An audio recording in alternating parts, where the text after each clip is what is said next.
Hello, and welcome to this week's episode of The Hard Choice Simple Steps for Showing Up. My name is Brad Draper. I am your host. Oh, man, so grateful to be here. So excited for the topic that we have at hand. It has been a long time coming, and I really had an impression last night while laying in bed as to what needed to be said. So I know this episode is important and it needs to be heard by someone. There's somebody out there that needs to hear this topic. So I'm super grateful to be able to share it. I'm going to take you back like 2 years ago, little over 2 years ago, actually.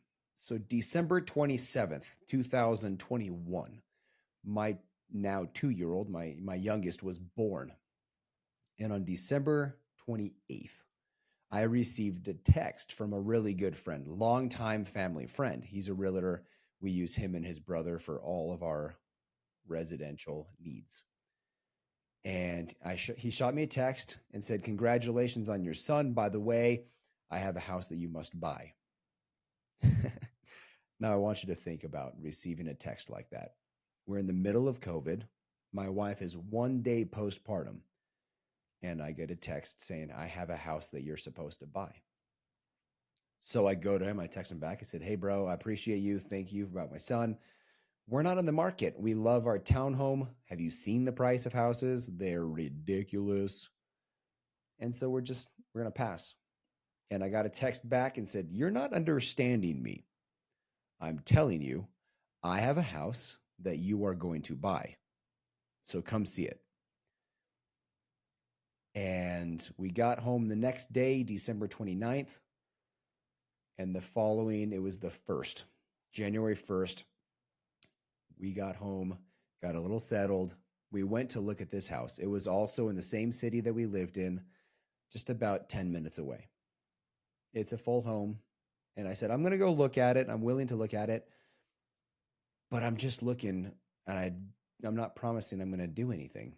But I'll look because this family wanted $100,000 under value, simply because they didn't want anybody to walk through their house. They were already making so much because of COVID, and they just wanted out. They didn't even live in the state anymore. This was a second home for them. So they were flipping it. So we went and looked. Lovely, gorgeous home. Not our style, really, but gorgeous home, gorgeous neighborhood. And previous to that, we had been to some parade of homes in that neighborhood and had wanted to live in that neighborhood, which is super cool that I used to ride my mountain bike behind that neighborhood and look down and say, one day I'm going to live there. Someday I'm going to live there. Well, that someday was becoming a reality. And we went home, pondered on it Saturday into Sunday, did all of the praying and the fasting and all the spiritual things that you can really do to try and have God's grace, I guess would be the best way to put it, influence us. And we felt a very unusual answer. The answer was, you can get in the home, you can buy this home, or you can stay in your townhome. They're both fantastic options. They will both get you to where you're trying to go.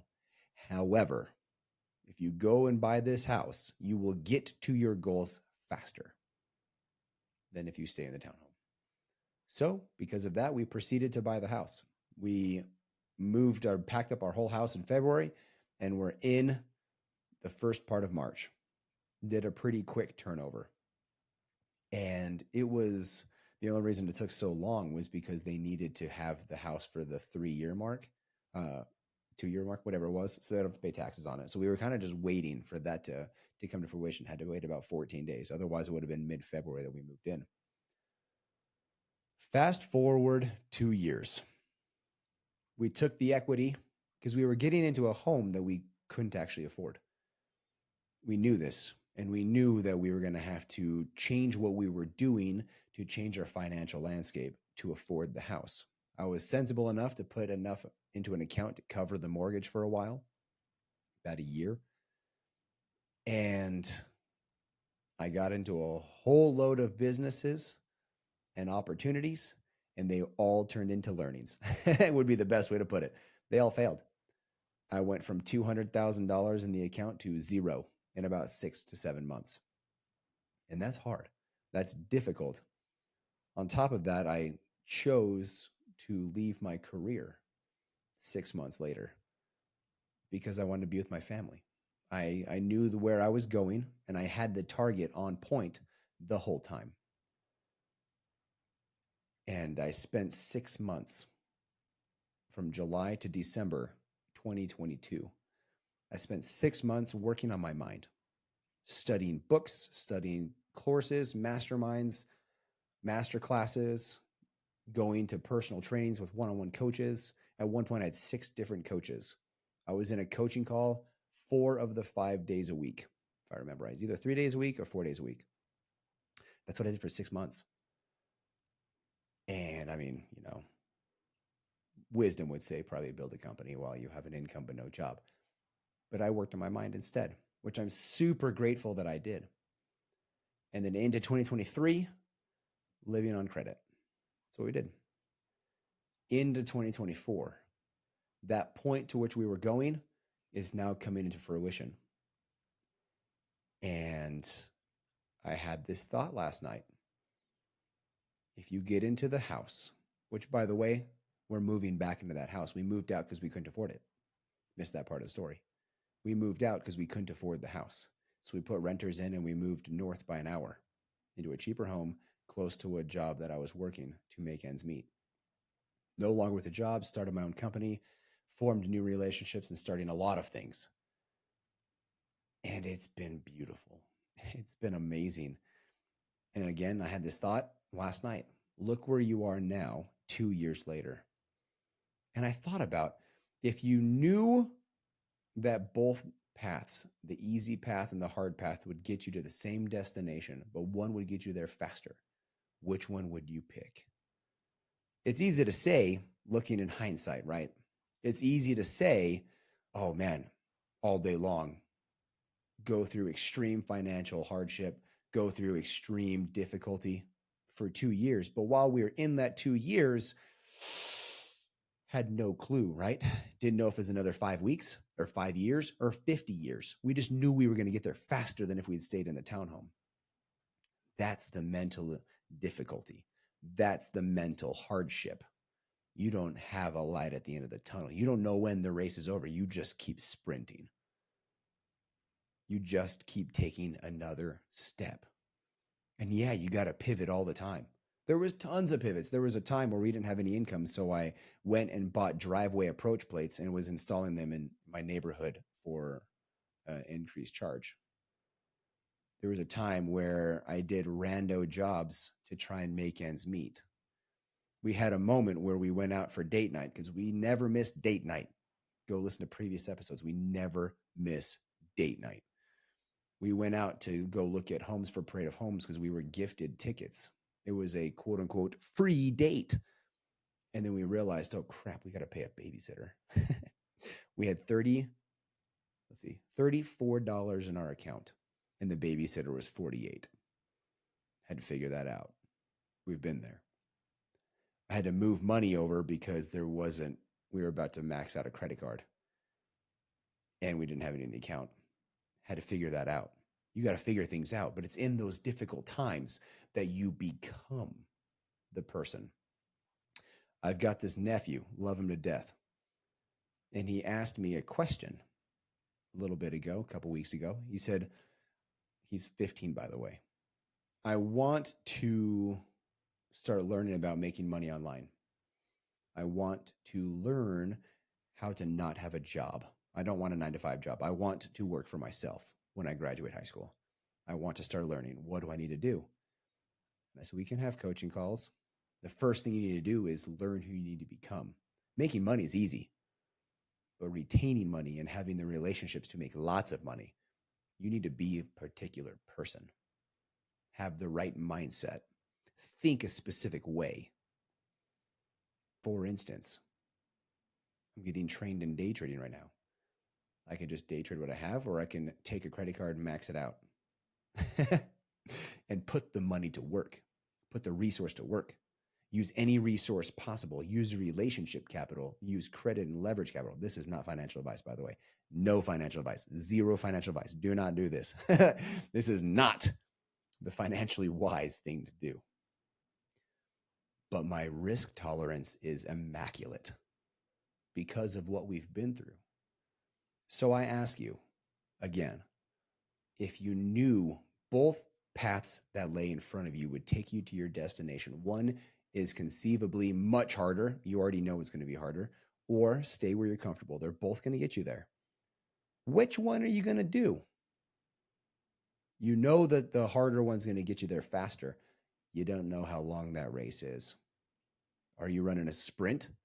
Are you running a marathon? Are you running an ultra marathon? Are you running until you die?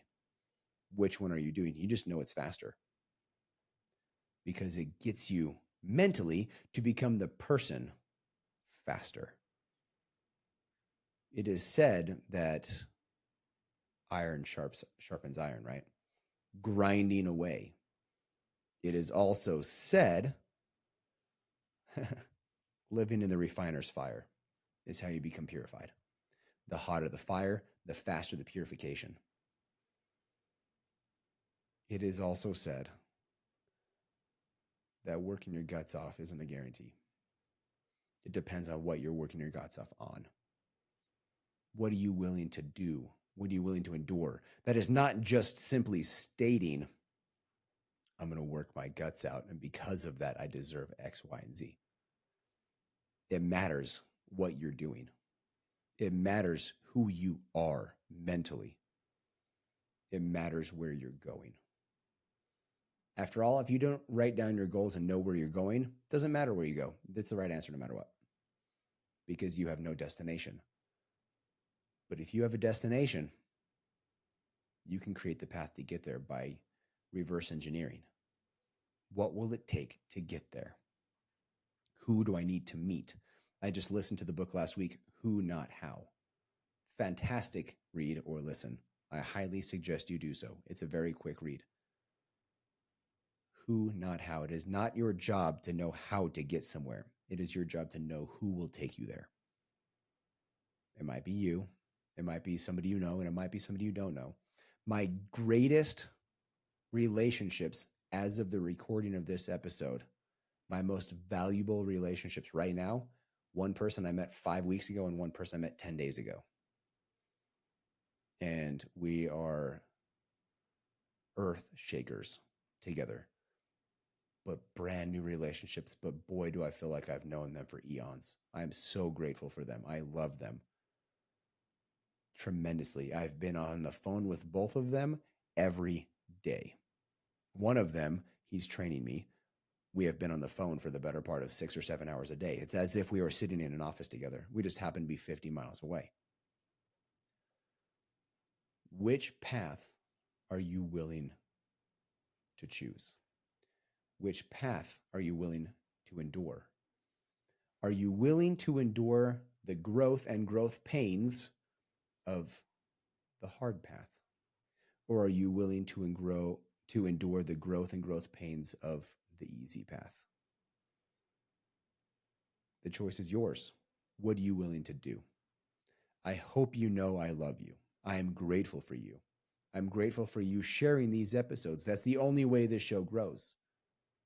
I'm grateful to have the ability to record these and for you to learn from and to learn from my growth and my learnings over a year of episodes.